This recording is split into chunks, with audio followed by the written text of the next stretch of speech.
Bismillahirrahmanirrahim. Assalamu alaikum students. Welcome to the first class. Hope you all are fine. अच्छा जी बच्चों, आज हमारी first class है portrait psychology की, जिसके लिए हमें नफ्सियाती ज़ाविये लगानी है बुक, और मोहम्मद ज़ुबैर आलम उसके ऑथर हैं। ये बुक ले लीजिएगा।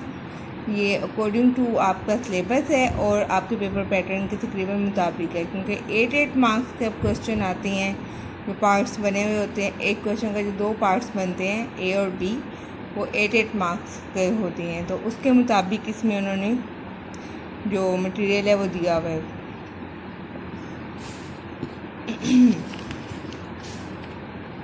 पहला चैप्टर जो है, टोटल हमारे पास यहाँ 11 चैप्टर्स हैं। अच्छा जी, यहाँ पे भी आपको 100 मार्क्स का ही पेपर आएगा। उसमें से 80 मार्क्स का आपका ये पेपर जो होता है इंशाइया वो होगा, रिटन पेपर होगा, और जो बाकी 20 मार्क्स हैं वो आपका वाइवा बोर्ड है, प्रैक्टिकल है। उसमें आपने सर्वे करना है और सर्वे के बाद आपने उसके वाइवा देंगे आप, ठीक है। अच्छा जी, आगे आ जाते हैं। अब हमारा सबसे पहला चैप्टर जो अब हमने पढ़ना है वो नफ्सियात का तारुफ है। थर्ड ईयर में भी हमने इसको पढ़ा है, लेकिन अब यहाँ पे थोड़ा सा हम इसको मुख्तसरन डिस्कस करते जाते हैं साथ साथ। अच्छा जी, सबसे पहले क्या है कि जी नफ्सियात के इत्लाक़ी शोबों से रिलेटेड ये चैप्टर होगा, ओके। इसलिए अब ये कहा जा रहा है कि नफ्सियात एक क्या है। नफ्सियात सोशल साइंस है। तो सोशल साइंसेस तो और भी आपको एरियाज़ मिलते हैं, और भी सोशल साइंसेस में आपको सब्जेक्ट्स मिलते हैं। जैसे आपको पॉल साइंस मिल जाती है, जैसे आपको सोशियोलॉजी मिल जाती है, ह्यूमैनिटीज़ मिल जाती है, इकोनॉमिक्स मिल जाती है, साइकोलॉजी लेकिन इनसे डिफरेंट है। साइकोलॉजी इनसे डिफरेंट किस तरह से है, क्योंकि ये इंसान की फितरत को स्टडी कर रही है, उस फितरत का मुताला कर रही है, और ज़िंदगी के हर पहलू का अहाता कर रही है। कोई भी ऐसी चीज़ नहीं है इंसान की ज़िंदगी में जिसको ये निगलेक्ट कर रही हो, या जिसका जो साइकोलॉजी का पार्ट ना हो। आप किसी भी शोबे से रिलेटेड हैं, किसी भी जगह से रिलेटेड हैं, एज ए ह्यूमन बीइंग आप साइकोलॉजी के मुताले का हिस्सा हैं। क्योंकि जो साइकोलॉजी है उसका सब्जेक्ट क्या है, उसका सब्जेक्ट इंसान है। तो इंसान कहीं भी किसी भी हालत में है, किसी भी पोजीशन में है, किसी भी प्रोफेशन में है, किसी भी जगह पर है, वो साइकोलॉजी का मुताले का हिस्सा है, स्टडी का पार्ट है। ठीक हो गया।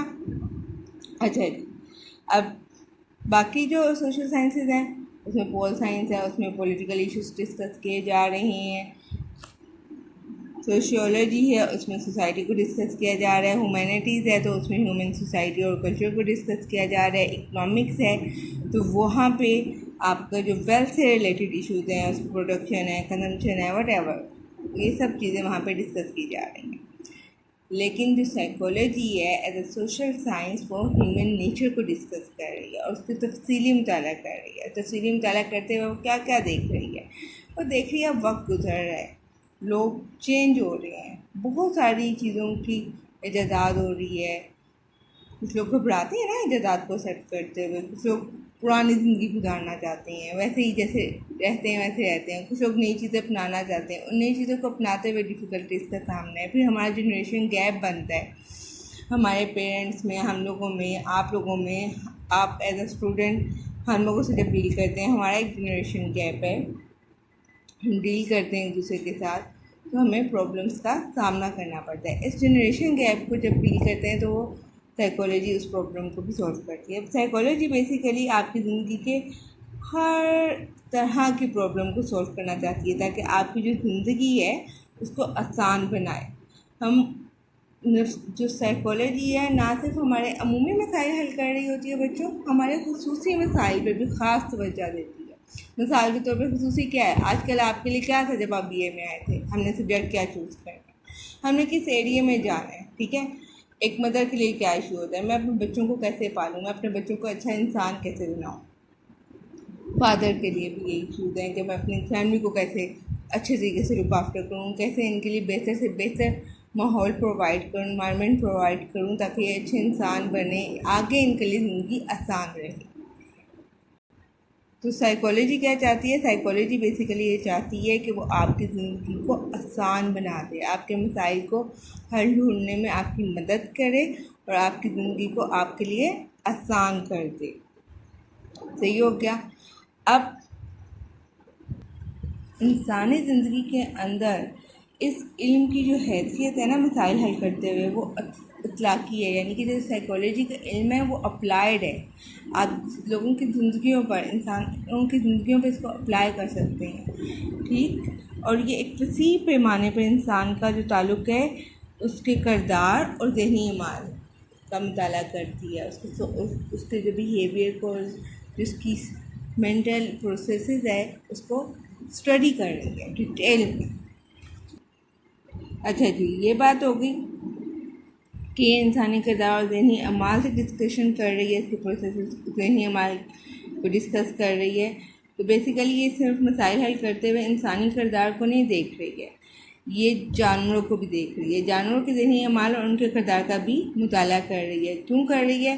क्योंकि जाहिर सी बात है, हम बहुत सारी रिसर्चेस जो करते हैं जानवरों पर, बेसिकली हम उन्हीं के ज़रिए, जैसे हमने चिंपैंजीज़ पे रिसर्चेस भी पढ़ी थी 3rd ईयर में, जब हमने कंडीशनिंग की बात कर रहे थे, तो हमने पैवलोव की रिसर्च जब पढ़ी तो उसने कैसे एक्सपेरिमेंट किया डॉग के ऊपर।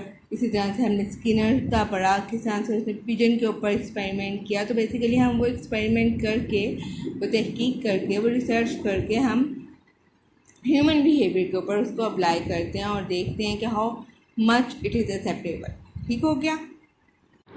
अच्छा जी, अब डिस्कस करते हैं psychology as a word. Psychology as a word क्या है? साइकोलॉजी एज अ वर्ड दो यूनानी अल्फाज का मुरक्कब है, साइकी और लोगोस। साइकी का क्या मतलब है? साइकी का मायने है रूह, और लोगोस का क्या मतलब है बच्चों? लोगोस का मतलब है इल्म, यानी कि एक ऐसा इल्म जो रूह के बारे में है। ठीक है, तो पहली डेफिनेशन जो साइकोलॉजी के बारे में हमने 3rd ईयर में भी पढ़ी थी, वो यही बताई गई थी कि साइकोलॉजी जो है वो रूह का इल्म करार दिया गया था। बाद में इसको रिजेक्ट कर दिया गया था कि रूह तो टचेबल नहीं है, टेंजिबल नहीं है, तो हाउ इज इट पॉसिबल कि एक साइंटिफिक सब्जेक्ट होने के नाते साइकोलॉजी का तो कैसे ये डेफिनेशन काबिल कबूल होगी। इसी तरह फिर बाद में इल्म ज़हन कहा गया, फिर इल्म शऊर कहा गया, और इसी तरह की क्रिटिसिज्म का इन डेफिनेशन को सामना करना पड़ा, और एट द एंड फिर इसको इल्मुल किरदार कहा गया। और फिर इसमें थोड़ी सी मॉडिफिकेशन करते हुए जो लेटेस्ट डेफिनेशन हमें मिली थी वो क्या थी बच्चों? हमें जो मिली थी वो लेटेस्ट डेफिनेशन वो ये थी कि psychology is the science of behaviour and mental processes, यानी कि जो नफ्सियात है वो ज़हनी अमाल और किरदार का साइंसी मुताला है, का नाम जो है वो नफ्सियात है। क्लियर हो गया?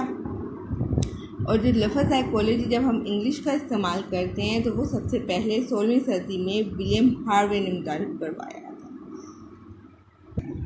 अब चंद डेफिनेशन देख लेते हैं साइकोलॉजी की।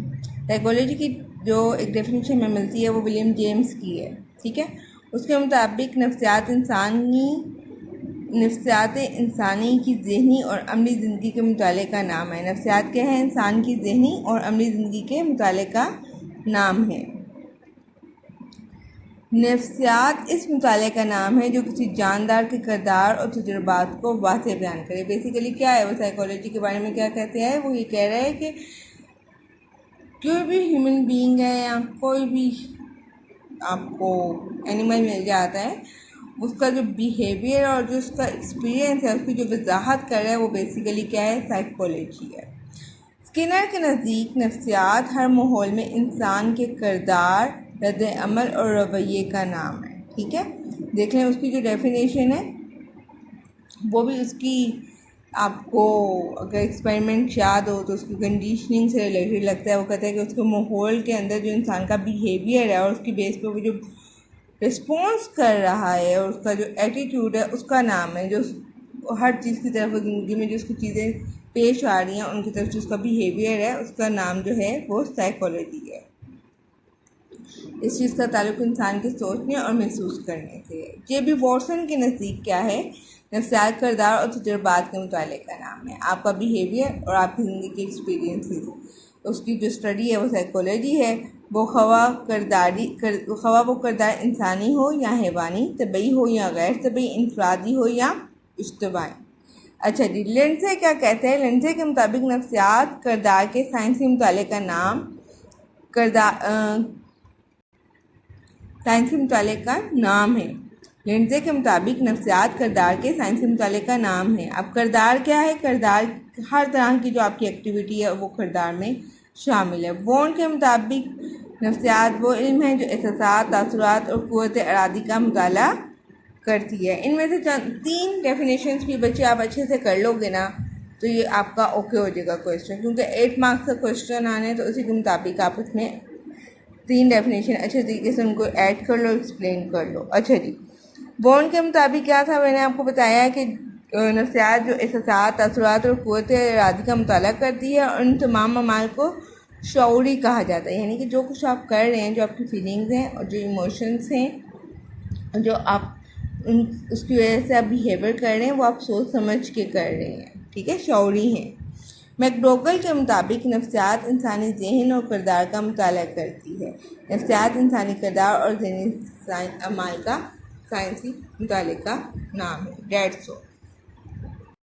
अच्छा जी, अब हम डिस्कस कर लेते हैं नफ्सियात के मकासद। सबसे पहला पर्पस जो बयान किया गया है वो है बिहेवियर डिस्क्रिप्शन, या बिहेवियर को डिस्क्राइब किया जाए, बयान किया जाए। कोई भी किरदार जो हमारे सामने रूनुमा हो रहा होता है उसको बयान कर देने से ही बहुत सारे मसलों का पता चल जाता है, इश्यूज़ पता चलने शुरू हो जाते हैं। लेकिन बहुत ज़रूरी जो चीज़ है वो ये है, किसी भी बिहेवियर को डिफ़ाइन करने में, उसको बयान करने में डिस्क्राइब करने में सबसे ज़रूरी बात बेटा ये है कि उसको बिल्कुल ठीक ठीक से बयान किया जाए, उसमें आपकी पसंद नापसंद शामिल ना हो। अगर आप अपनी डेली लाइफ में देखें, जो लोग हमें पसंद होते हैं हमें उनकी सिर्फ खूबियाँ ही नज़र आती हैं, और जो हमें नापसंद हैं या हमें अच्छे नहीं लगते हैं, किसी भी वजह से हम उनको पसंद नहीं कर रहे होते, तो हम उनमें कुछ भी अच्छा नहीं देख रहे होते, उनका एक्चुअल बिहेवियर नहीं हम बयान कर रहे होते। उसमें हम अपनी पसंदीदा लोगों के साथ अपनी पसंद को और नापसंदीदा लोगों की ये अपनी नापसंद को डिस्क्राइब करते हैं, बयान करते हैं। तो जो साइकोलॉजी है उसका मेन पर्पस ये है कि आप जो भी बिहेवियर है उसको क्लियरली ठीक ठीक से बयान करें। एक माहिर नफ्सियात कैसे बयान कर सकता है किसी भी बिहेवियर को? किरदारी मवाद के ज़रिए किरदार का मुशाहिदा करते हुए, उसको देखते हुए, कुछ शराइत के तहत, यानी कि जब हम रिसर्चेस कर रहे हैं या हम एक्सपेरिमेंट्स कर रहे हैं तो उनमें जो हमने कंडीशंस रखी हैं उनको देखते हुए हम बिहेवियर को डिफ़ाइन करेंगे। दूसरी चीज़ जो बेटा हमें मिलती है वो है, जो पर्पस है साइकोलॉजी का, वो है explanation of behaviour. Psychology explain करती है बिहेवियर को। अब ये तो बयान कर दिया कि ये बिहेवियर है, अब क्यों हो रहा है ये बात जानना साइकोलॉजी का मेन पर्पस है। कभी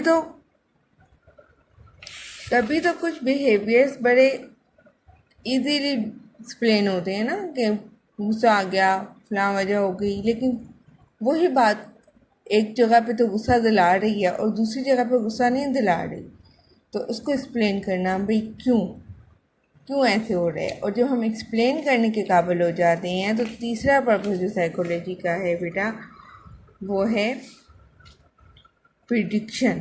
फिर हम प्रिडिक्शन करने के काबिल हो जाते हैं कि अगर एक इंसान एक सिचुएशन में तो गुस्सा कर रहा है और उसी तरह के मसले पे, उसी तरह की बात पे दूसरी सिचुएशन में गुस्सा नहीं कर रहा, तो इन चीज़ों को हम एक्सप्लेन करने के काबिल हो जाते हैं कि कौन कौन सी सिचुएशन होगी तो वो शख्स, वो फ़र्द गुस्सा करेगा, और कौन सी सिचुएशन होगी, कौन से लोग सामने होंगे, किस टाइप के लोग होंगे तो वो गुस्से का इजहार नहीं करेगा, अपना गुस्सा पी जाएगा या फिर उसको बयान ही नहीं करेगा या शो ही नहीं करेगा कि मुझे गुस्सा आ रहा है। जब हम लोग बिहेवियर को डिस्क्राइब कर देते हैं, उसको एक्सप्लेन करते हैं, उसको प्रेडिक्ट करते हैं, तो as a psychologist we are able to change the behaviour और कंट्रोल द बिहेवियर, ठीक है। यानी कि जब हमें पता चल गया किस तरह से किसी का बिहेवियर आ रहा है, उसकी वजह क्या है और वो आइंदा क्या कर सकता है वो बिहेवियर, तो ऑटोमेटिकली उस बिहेवियर को हम चेंज कर सकते हैं। ठीक हो गया। तो ये 4 पर्पसेस हैं साइकोलॉजी के। इसके साथ ही आज का लेक्चर ख़त्म होता है। इंशाल्लाह नेक्स्ट लेक्चर में फिर अगले टॉपिक को, जो कि वुसअत नफ्सियात है, उसको डिस्कस करेंगे। अल्लाह हाफ़िज़।